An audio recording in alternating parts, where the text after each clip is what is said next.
Welcome to Bukidnon!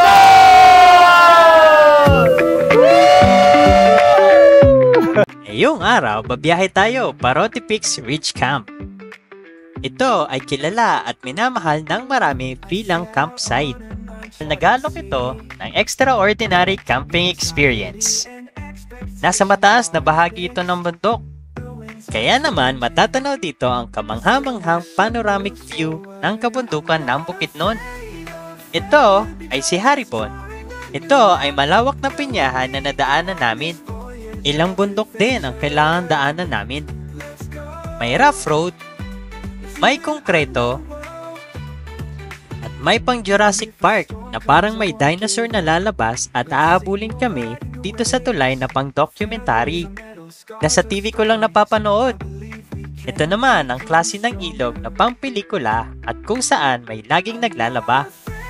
45 minutes daw ang biyahe at 2 bundok ang tatahakin patungo sa Roty Peaks. Ito nga ay binuksan ni Sis Eds ang gate na parang pang horror film ang tema dito sa kapal ng hamog. Kaya pinauna muna namin si Haribon para makita ang nasa unahan ng daan. Parang nga kaming nasa ibang bansa dito. Medyo makapal kasi ang hamog kahit maaraw na. Nagpatuloy nga kami at dumating sa punto na hindi kami makita ni Haribon at hindi din namin siya makita. Makapal kasi ang hamog kaya mahirap makita.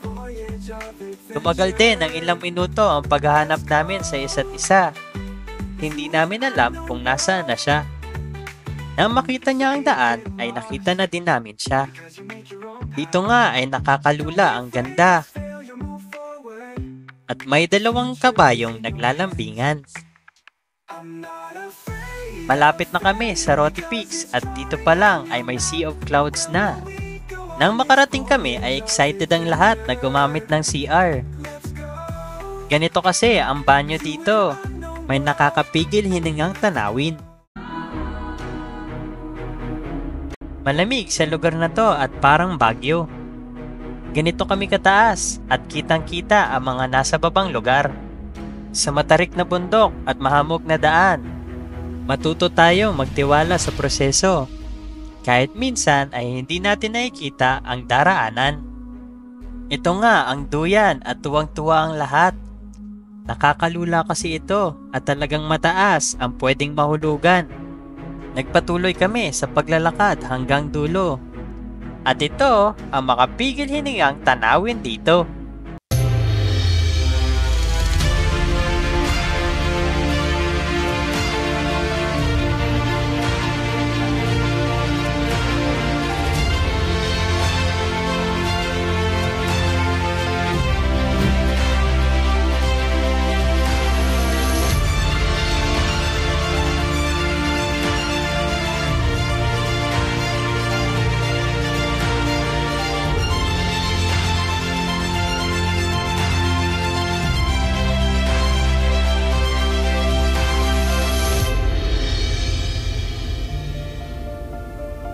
Natapos na din sa wakas at babaybayin ulit namin ang dinaanan namin kanina.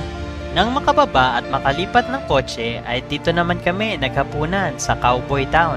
Masarap ang pagkain dito at ang best seller nilang Cowboy's Coffee ay tsak na magugustuhan nyo. Dito naman tayo sa Communal Ranch.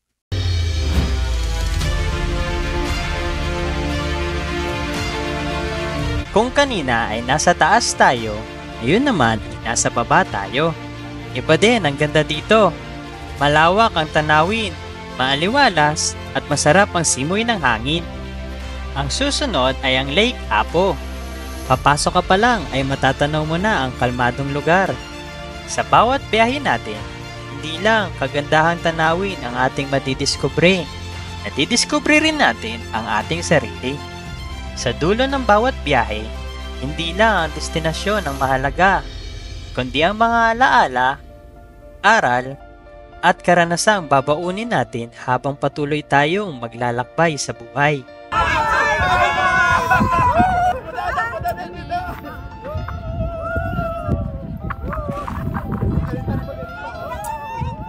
Mga amigo, follow me on social media at abangan ang huling araw namin sa Bukidnon.